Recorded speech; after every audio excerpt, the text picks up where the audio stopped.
got them coming out. We're good.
How excited are you guys? Do you know?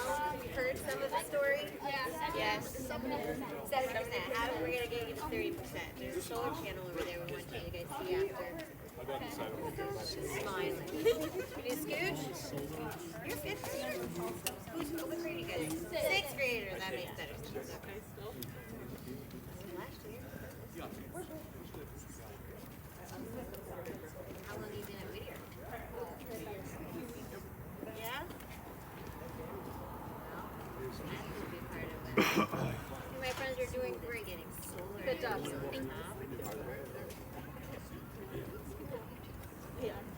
How many years have you been here?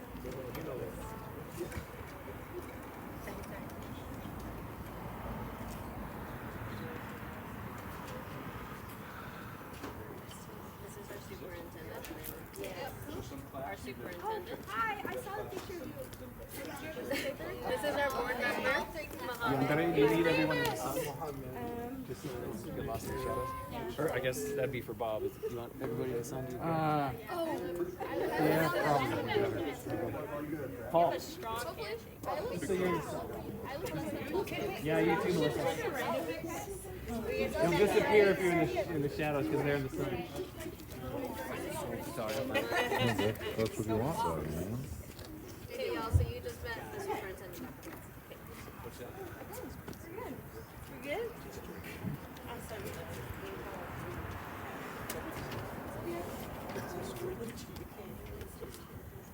Good afternoon, everybody. Thank you so much for being with us. My name is Yandari Chatwin. I am the Executive Director of Communications and Community Relations for the district. We are so thrilled to welcome you to Whittier Elementary today to hear a little bit about the progress on our sustainability resolution. This was something that was passed by our board unanimously in 2020, and we're thrilled to share some of the specifics because it's only been a year and a half, but a lot of work has been done. I'm going to turn the time over to our board president, Melissa Ford, who will give just a broader overview and share more of the vision of this project and why this matters to our school district. After that, you're going to hear from Paul Schulte. His title is Executive Director of Auxiliary Services, but what you need to know is Paul oversees all of this. And after that, I'll come back up to the podium. We'll open it up to Q&A, and we have folks with us who are experts, who know the ins and outs of the technology, and I want to make sure that we acknowledge them. We have McKinstry, they're our partners in making this project come together. We also have Greg Lebecci, who works with them day to day and also is a very well-versed expert in these issues. So I'm going to turn the time over now to Board President Ford, and we'll move ahead. Thank you.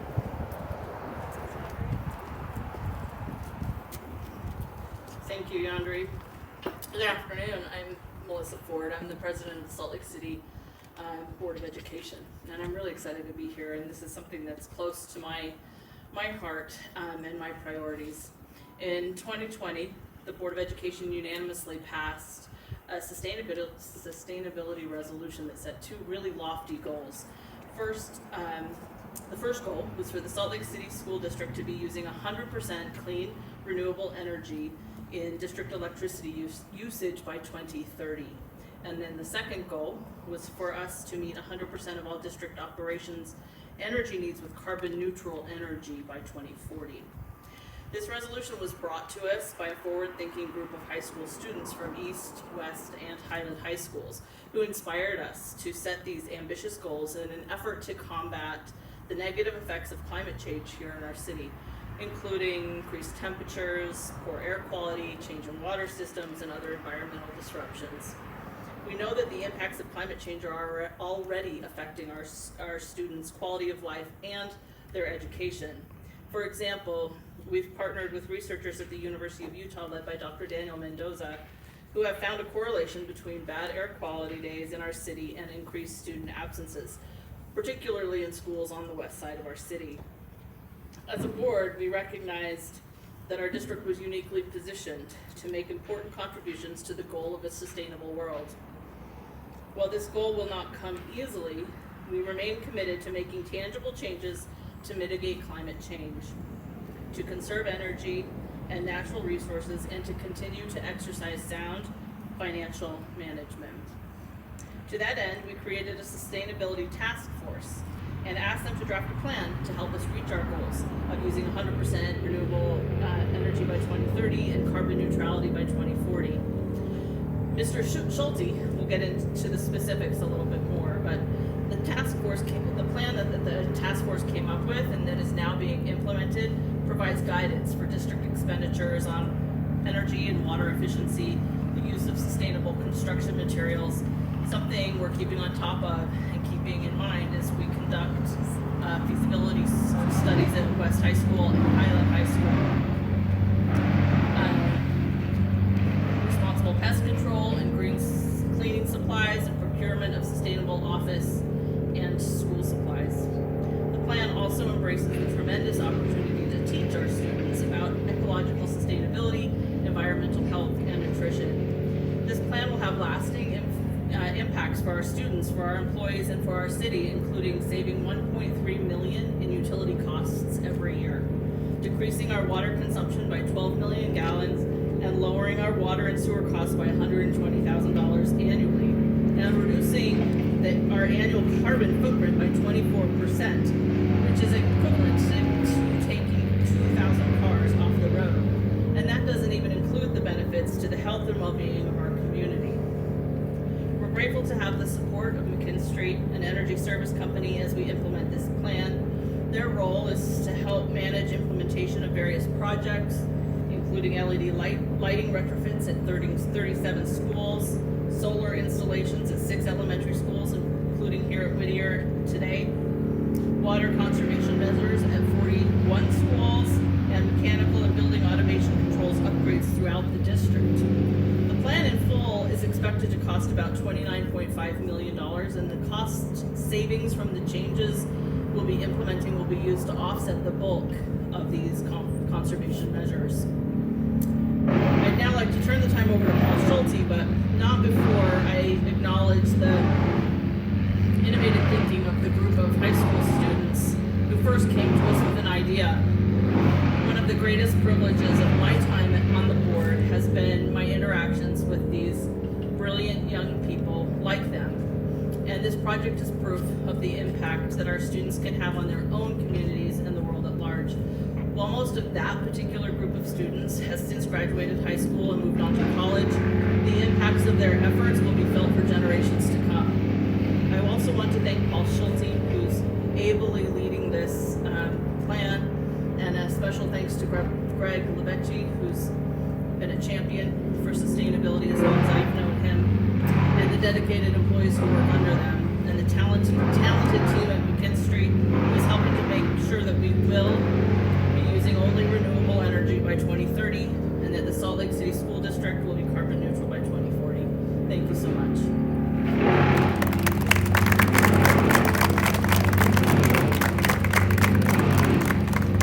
Good afternoon. Thank you for being here today with us. We're thankful to have the students here and representatives from McKinstry and district representatives. We want to thank Board President Ford for her words, and each time we talk about sustainability, I want to always make sure we acknowledge two groups that Melissa already referred to, but we want to express our gratitude to the group of students that took the initiative to put together a resolution to work with the board and pass that resolution in 2020. It was a grassroots effort and it took great deal of foresight and vision. And then again, the commitment to the board in 2020 and again in 2021 when we passed the action plan, the ongoing and continual support of the board and a commitment to the support effort of sustainability in the Salt Lake City School District. So I'm going to go a little bit more into a little bit about where we are today. We anticipate multiple phases to reach our goals. This is phase one of probably many, and it incorporates about an investment of about $29.5 million. We want to acknowledge the board for their commitment to this process as we incorporated in the financing of this of a TELP. First time the district has done this, Salt Lake City School District, of about $23.5 million. Now, on a positive note, as Melissa already alluded to, the savings that we have from sustainability will pay for this financing. So we're excited about that. That was a capacity that we could incorporate into the district finances, but without any inherited risk or negative impact. We're very excited about the lighting, 37 schools, and we've emphasized the savings financially and also the decrease in carbon footprint of about 4,400 metric tons. But very important to outline not just an effort on the sustainability, but maybe even more importantly, the impact it has on instruction. The capacity for the teachers to adjust the lighting to best facilitate the instructional needs of the students and increase learning. The solar is really excited. It's fun to see these panels go up in the large amount of panels. We have 2,500 panels that are going to go up on 6 schools. They were selected because of the life cycle of the roof. So we wanted to put the panels on roofs that had just been installed. And that was very strategic and again, really impacting and decreasing the emissions of carbon. One of the things that probably have been a big oversight is the increase in efficiency controls. McKinstry representatives have worked with our teams of our HVAC techs and really evaluated to maximize our controls, and so that's creating a great deal of savings. Obviously, we've talked about the water conservation, but I wanted to add another note to this, is that based on the leadership from the city and some of the instructions that we received relative to irrigation and these type of issues with the drought conditions, we made adjustments throughout the Salt Lake City School District on our irrigation, and as a result we saved 40 million gallons of water. So if you add that into the 12 million that we've saved, our district in the last 18 months have conserved 52 million gallons of water, which is substantial considering the drought situation that we find ourselves. And looking to next summer, we're very excited. We have 2 pilot schools. We went to Backman that we're going to pilot electrification, which will have a great impact on future phases, because we're going to try and see how it works, what type of cost there might be associated with it, and also the savings. And so that will help us plan the next 2, 3, 4, 5 phases as we try to do some electrification. So this has been a great partnership, and we're very excited. In addition to the TELP and the increased savings, we also have had about nearly $2 million in incentives and grants from different groups to help us pay for these investments. So it's been a great process, a great partnership, and this is just the beginning. So we thank you for your attention, and keep an eye out for the great things that Salt Lake City will continue to do in the area of sustainability. Thank you.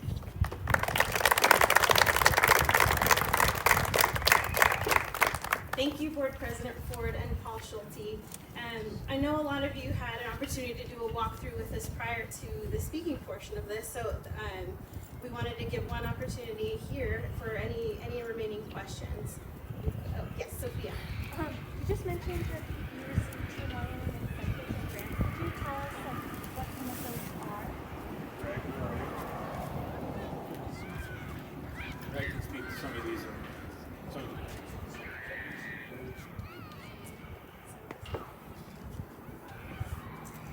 The lighting, we partnered with Rocky Mountain Power, and that's the bulk of the incentives are coming from them. And there are some incentives from Dominion Energy and that pretty much is where the incentive money is coming from. And then there were some ESSER fund grant monies that were able to work their way into some of the HVAC upgrades. And that's where that came from. Thanks. Do you have a target date when this will all be completed?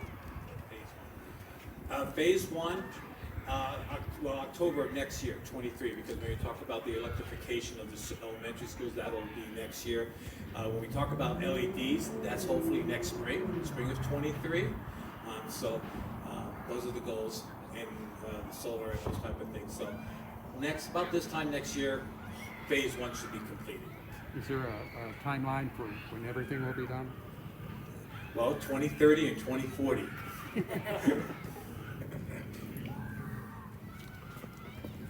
Do we have any other questions right now? Awesome. Oh, Yes. do you have a teacher out there that can talk to about the impact of lighting that I had on the students? Not beyond what we heard from Ms. Haslam before the conference started. I think we're back to instructional time right now. But if there aren't any other questions, we'd love to invite you to follow Greg Lebecci, our Energy Conservation Manager, and the folks from McKinstry back around for anyone who may want footage of the crane as it begins to lift solar panels onto the roof of the year. Thank you so much.